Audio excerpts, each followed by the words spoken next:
Hello दोस्तों, आज के इस वीडियो में हम बात करने वाले हैं SBI magnum children benefit mutual fund के बारे में। तो अगर आप भी अपने बच्चों के फ्यूचर के लिए किसी म्यूचुअल फंड में अपनी SIP को स्टार्ट करवाना चाहते हो या सॉल्यूशन ओरिएंटेड म्यूचुअल फंड में इन्वेस्टमेंट करने के बारे में सोच रहे हो तो इस वीडियो को अंत तक जरूर देखिएगा। तो ये म्यूचुअल फंड एक हाइब्रिड म्यूचुअल फंड है, यानी कि ये इन्वेस्टरों के पैसे को इक्विटी और डेब्ट दोनों में निवेश करता है। तो अगर आप भी अपने बच्चों के भविष्य के लिए किसी हाइब्रिड म्यूचुअल फंड में अपने पैसे को निवेश करना चाहते हो तो इस तरह के म्यूचुअल फंड में इन्वेस्टमेंट करने के बारे में आप सोच सकते हो। अब हम इस म्यूचुअल फंड के 5 रिटर्न्स के बारे में जानें तो इसने 1 साल में 3.9% का, 3 साल में 12.1% का, 5 साल में 8.5% का और ऑल ओवर 10.4% का रिटर्न्स अपने इन्वेस्टरों को लाकर दिया हुआ है। इसने हर बार अपने कैटेगरी एवरेज से अच्छा परफॉर्मेंस किया हुआ है। तो इस हिसाब से देखें तो ये मेरे हिसाब से एक अच्छा म्यूचुअल फंड माना जाएगा। और ऐसा क्यों? क्योंकि जो म्यूचुअल फंड अपने कैटेगरी एवरेज के बेंचमार्क को हर बार बीट करता है वो म्यूचुअल फंड अच्छा म्यूचुअल फंड माना जाता है। इस म्यूचुअल फंड का एक्सपांस रेशियो 1.18% है, जो मेरे हिसाब से तो काफ़ी ज़्यादा है। अब जिसे नहीं पता कि एक्सपांस रेशियो किसे कहते हैं, तो जो एसेट मैनेजमेंट कंपनियां होती है वो हमारे पैसे को मैनेज करने के लिए हम ही से कुछ फीस चार्ज करती है और उसी फीस को वो एक्सपांस रेशियो के तौर पर हमें बताती है। तो जितना ज़्यादा एक्सपांस रेशियो होगा उतना ही कम इन्वेस्टरों को प्रॉफिट होगा। इस म्यूचुअल फंड का एग्जिट लोड 3% है। अगर आपने एक सर्टेन टाइम ऑफ पीरियड से पहले अपने निवेश किए पैसे को निकालना है तो आपको 3% का एग्जिट लोड चार्ज देना पड़ेगा। इस म्यूचुअल फंड का लॉकिंग पीरियड 5 ईयर है, यानी कि अगर आप इस म्यूचुअल फंड में अपनी इन्वेस्टमेंट को स्टार्ट करते हो तो 5 साल तक आप अपने निवेश के पैसे को नहीं निकाल पाओगे।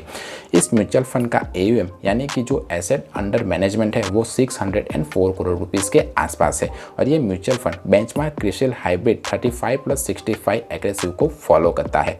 ये म्यूचुअल फंड इक्विटी में 71.69% और डेब्ट में 3.32% इन्वेस्टरों के पैसे को निवेश करता है। तो इस हिसाब से देखें तो ये शेयर मार्केट के उतार चढ़ाव को बैलेंस करने की कोशिश कर रहा है। एलोकेशन बाय मार्केट कैप देखें तो इसने लार्ज कैप में 17.84%, मिड कैप में 5.76% और स्मॉल कैप में 36.22% और अदर्स में 11.88% इन्वेस्टरों के पैसे को निवेश किया हुआ है। टॉप स्टॉक होल्डिंग कंपनियां देखें तो इसने नेटफ्लिक्स, डोला डेयरी, बजाज फाइनेंस और ICICI बैंक जैसी अच्छी कंपनियों में इन्वेस्टरों के पैसे को निवेश किया हुआ है। एलोकेशन बाय सेक्टर देखें तो इसने financial, service, consumer and staples and chemical sector में इन्वेस्टरों के पैसे को निवेश किया हुआ है। रिस्कोमीटर में आप देख ही सकते हो कि अगर आप इस म्यूचुअल फंड में निवेश करते हो तो इसका रिस्क हाई रहेगा। और ऐसा क्यों? क्योंकि ये इन्वेस्टरों के ज़्यादातर पैसे को इक्विटी यानी कि शेयर मार्केट में निवेश करता है। तो शेयर मार्केट के उतार चढ़ाव का इस म्यूचुअल फंड के ऊपर सीधा असर आपको देखने को मिल सकता है। अगर टैक्स स्लैब की बात करें तो 5 साल तक तो आपका लॉकिंग पीरियड रहेगा। अगर आप 5 साल के बाद अपने निवेश किए पैसे को निकालते हो तो आपको 20% का इंडेक्सेशन का बेनिफिट मिलेगा और जो अमाउंट बचेगी उस पर आपको negligible amount of tax amount देना पड़ेगा। अगर इस म्यूचुअल फंड के फंड मैनेजर की बात करें तो आर श्रीनिवासन, राजीव राधाकृष्णन इस म्यूचुअल फंड को मैनेज कर रहे हैं। अगर आपने भी इस म्यूचुअल फंड में अपने पैसे को निवेश किया हुआ है तो मुझे कमेंट करके बताइए कि ये म्यूचुअल फंड आपको कैसा रिटर्न्स लाकर दे रहा है।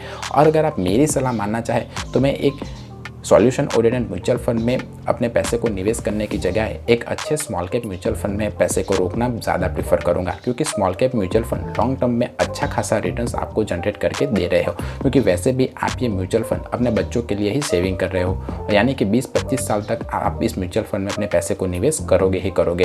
तो अच्छा है कि आप किसी रिस्क टेकिंग म्यूचुअल फंड में रिस्क लेकर अच्छा अमाउंट जनरेट करने की कोशिश कीजिए। बाकी तो आपकी मर्जी है। अगर ये मेरा वीडियो पसंद आए तो वीडियो को लाइक कीजिए, चैनल को सब्सक्राइब कीजिए। मिलते हैं अगले वीडियो में, तब तक के लिए बाय बाय।